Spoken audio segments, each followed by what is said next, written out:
Hello everyone, self doctor channel में आपका बहुत बहुत स्वागत है। आज की इस वीडियो में हम डायबिटीज़ के बारे में जानेंगे। डायबिटीज़ क्या होता है, इसकी रेंज क्या होती है और ये बीमारी आखिर हमारे शरीर में करती क्या है। देखिए, हमें जो बीमारी हुई है अगर उसके बारे में हमें पता लग जाए कि वो हमारे शरीर में क्या क्या करती है, इस बीमारी की वजह से हमारे शरीर में और क्या प्रॉब्लम हो सकती है और ये जो बीमारी है वो आखिर में है क्या, अगर ये सब हमें पता लग जाए तो हमें ट्रीटमेंट करने में कितनी ज़्यादा आसानी हो जाएगी और आप खुद ही अपने आप को ट्रीटमेंट कर सकते हैं। डायबिटीज़ ऐसी बीमारी है जिसका ट्रीटमेंट आप खुद कर सकते हैं अगर आपको एक सही जानकारी, सही नॉलेज मिल जाए तो आज की इस वीडियो में हम जानते हैं डायबिटीज़ आखिर होता क्या है और भी सारी जानकारी जानेंगे। बहुत ही आसान भाषा में आप सभी को समझाने वाला हूं जो हर एक बंदा इस चीज़ को बड़ी ही आसानी से समझ जाएगा। तो इससे पहले मैं आप सभी से एक रिक्वेस्ट करना चाहता हूं कि अगर आप हमारे यूट्यूब चैनल पर नए हैं तो हमारे यूट्यूब चैनल को जरूर से जरूर सब्सक्राइब करें और हमारी वीडियो को अभी तक लाइक नहीं किया है तो जल्द से जल्द लाइक कर दें। फर्स्ट हम जानते हैं कि डायबिटीज़ होता क्या है। देखिए, डायबिटीज़ एक ऐसी बीमारी है जो एक बार किसी भी इंसान को पकड़ ले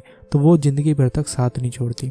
आप सभी को इस बात का अच्छे से पता है। और जो डायबिटीज़ है वो देखा जाता था कि 40 की उम्र के बाद अक्सर लोगों को होता था, लेकिन आजकल डायबिटीज़ की प्रॉब्लम बच्चों तक में देखी जा रही है। लेकिन उसके भी डायबिटीज़ में अलग अलग फैक्टर है, टाइप 1 एंड टाइप 2। तो मैं टाइप 2 डायबिटीज़ की बात कर रहा हूँ आज। और टाइप 2 डायबिटीज़ के बारे में मैं आपको एक जानकारी और दूँ। टाइप 2 डायबिटीज़ के पेशेंट पूरे वर्ल्ड में सबसे ज़्यादा इंडिया में है टाइप 2 डायबिटीज़ पेशेंट। आजकल 90% पेशेंट को टाइप 2 डायबिटीज़ ही है। तो ये हमारी जीवन शैली से कहीं ना कहीं जुड़ा हुआ है, ये हमारी फिजिकल एक्टिविटी से कहीं ना कहीं जुड़ा हुआ है और आपको वो जानकारी, वो नॉलेज नहीं मिल पा रही है जिसकी वजह से आपको ये डायबिटीज़ की प्रॉब्लम अक्सर लोगों में हो जाती है। तो डायबिटीज़ के बारे में मैंने आपको थोड़ी सी जानकारी दी, ठीक है। अब डायबिटीज़ में जानते हैं एक्चुअल में होता क्या है। देखिए, हम आम बोलचाल में कहते हैं कि हमारी बॉडी में जो ब्लड शुगर लेवल है वो इंक्रीज हो गया है, बढ़ गया है।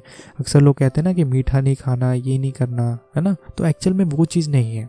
डायबिटीज़ में समझिए होता क्या है। डायबिटीज़ में हमारे बॉडी का ग्लूकोज लेवल जो है वो इंक्रीज हो जाता है। हमारी बॉडी में एक ग्लूकोज लेवल होता है, उसकी एक रेंज होती है, उस रेंज से ऊपर चला जाता है तो हम बोलते हैं कि इस पेशेंट को जो डायबिटीज़ है वो काफ़ी बढ़ गया है, ये पेशेंट डायबिटीज़ से जूझ रहा है ना। तो आपने देखा भी होगा कि डायबिटीज़ के पेशेंट हर दिन अपना जो टेस्ट करते रहते हैं और वो अपनी रेंज को देखते रहते हैं कि आज मेरा डायबिटीज़ कितना है, कितना नहीं है। तो मैं आपको पहले एक रेंज बता देता हूँ कि डायबिटीज़ की क्या क्या रेंज है। देखिए, अगर आप डायबिटीज़ का चेक खाली पेट करवाते हैं फास्टिंग, तो वो आपका 100 मिलीग्राम पर डेसीलीटर से कम होना चाहिए, इससे ज़्यादा नहीं।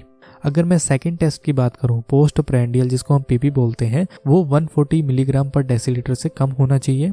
और थर्ड टेस्ट होता है जो हम बीच में कभी भी एक रैंडम करवा लेते हैं, वो भी आपका 140 मिलीग्राम पर डेसीलीटर से कम होना चाहिए।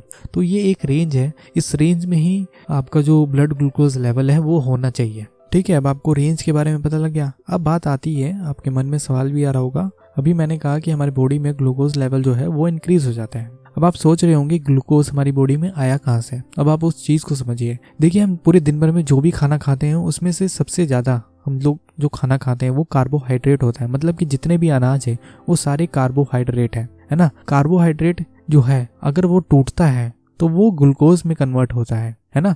मीन्स कि आपने खाना खाया, अब आप मुंह में चबा रहे हैं, अब मुंह में ही ग्लूकोज जो है, कार्बोहाइड्रेट जो है वो टूटना चालू हो जाता है और वहीं से ग्लूकोज जो है निकलना चालू हो जाता है आपके मुंह से ही। वहीं से आपकी जो प्रोसेस है वो चालू हो जाती है। जब आप खाना फिर पेट में लेते हैं, है ना, आपकी नली के थ्रू स्टमक में जाता है। स्टमक में क्या होता है, आपका खाना और अच्छी तरीके से पचता है ना। जब पचेगा और अच्छी तरीके से, मतलब कि और अच्छी तरीके से आपके जो आपने जो खाना खाया था उसमें से और ग्लूकोज निकलेगा। अब वो ग्लूकोज जो है वो कहाँ जाएगा, स्मॉल इंटेस्टाइन में, मतलब कि आपकी अतड़ियों में, और अतड़ियों से ही ग्लूकोज जो है आपके ब्लड में पहुंचता है, ठीक है। तो ये एक प्रोसेस है। अब आप सोच रहे होंगे, अब आपको पता है अच्छी तरीके से कि जब भी आप टेस्ट करते हैं अपने डायबिटीज का तो आप एक बूंद ब्लड से ही अपना ग्लूकोज लेवल जो है वो पता लगा लेते हैं कितना है ना। जो ग्लूकोज पहुंचता है हमारे ब्लड में वो कुछ इस तरीके से पहुंचता है। अब बात यहाँ पर ये आता है कि वो जो ग्लूकोज है अगर वो सारे टाइम के लिए ही हमारे ब्लड में रहेगा तो हमारा ग्लूकोज लेवल तो कभी भी घटेगा ही नहीं। हमें तो ऑल टाइम तक हर किसी को ऐसे तो डायबिटीज हो जाएगा, है ना। लेकिन एक्चुअल में डायबिटीज पेशेंट में होता क्या है उस चीज को समझिए। डायबिटीज पेशेंट में इंसुलिन की कमी हो जाती है। अब इंसुलिन जो है हमारे स्टमक के पीछे पेनक्रियाज नाम का एक ग्लैंड होता है, वहीं से इंसुलिन जो है वो बनता है और हमारी बॉडी में रिलीज होता है। अब इंसुलिन क्या मदद करता है? इंसुलिन हमारा जो ग्लूकोज होता है उसको एनर्जी में कन्वर्ट करने में मदद करता है, मतलब कि ग्लूकोज का यूज करता है। डायबिटीज पेशेंट में एक्चुअल में इंसुलिन की कमी हो जाती है, जिस वजह से वो ग्लूकोज जो है वो यूज में नहीं आता है। ग्लूकोज बेसिकली आपको पता है क्या करता है? एनर्जी प्रोवाइड करता है।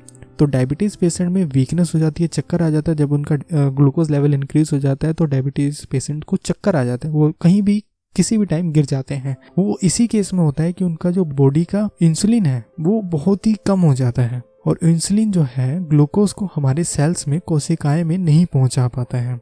मैं आपको एक फोटो के दौरान समझाना चाहता हूँ। इस फोटो में आप देखिए, यहाँ पर देखिए, यहाँ पर सर्कल है, यहाँ पर 4 मैंने आपको सर्कल बनाए हैं, वो चारों सर्कल इंसुलिन है और ऊपर से ग्लूकोज आ रहा है ना। और नीचे क्या है? वो सेल्स हैं। हमारी बॉडी में टोटल 3 ट्रिलियन सेल्स प्रेजेंट हैं। 3 ट्रिलियन, जितने मैं आपको फिगर दिखा रहा हूँ ना, पूरे बॉडी में इतने सेल्स प्रेजेंट है। ठीक है, अब आप समझिए, नीचे सेल्स हैं, ऊपर गोले में क्या है? इंसुलिन है, और ऊपर से क्या आ रहा है? ग्लूकोज आ रहा है। तो नॉर्मल पेशेंट में ग्लूकोज आया, इंसुलिन से सिर्फ और सिर्फ आधे घंटे में पास हो गया, और जो ग्लूकोज है वो एनर्जी में कन्वर्ट हो गया with the help of cells ने उसको ग्लूकोज एनर्जी में कन्वर्ट कर दिया और हमारी बॉडी को एक एनर्जी मिल गई। ये एक नॉर्मल पेशेंट है। अब डायबिटीज पेशेंट में क्या होता है उस चीज़ को समझिए। डायबिटीज पेशेंट में मैंने आपको भी थोड़ी देर पहले बताया, इंसुलिन की कमी हो जाती है। अब सारा फिगर सेम है, वहां पर जो सर्कल है वो मैंने सिर्फ 1 रखा है, 3 हटा दिए। डायबिटीज पेशेंट में इंसुलिन की कमी होती है।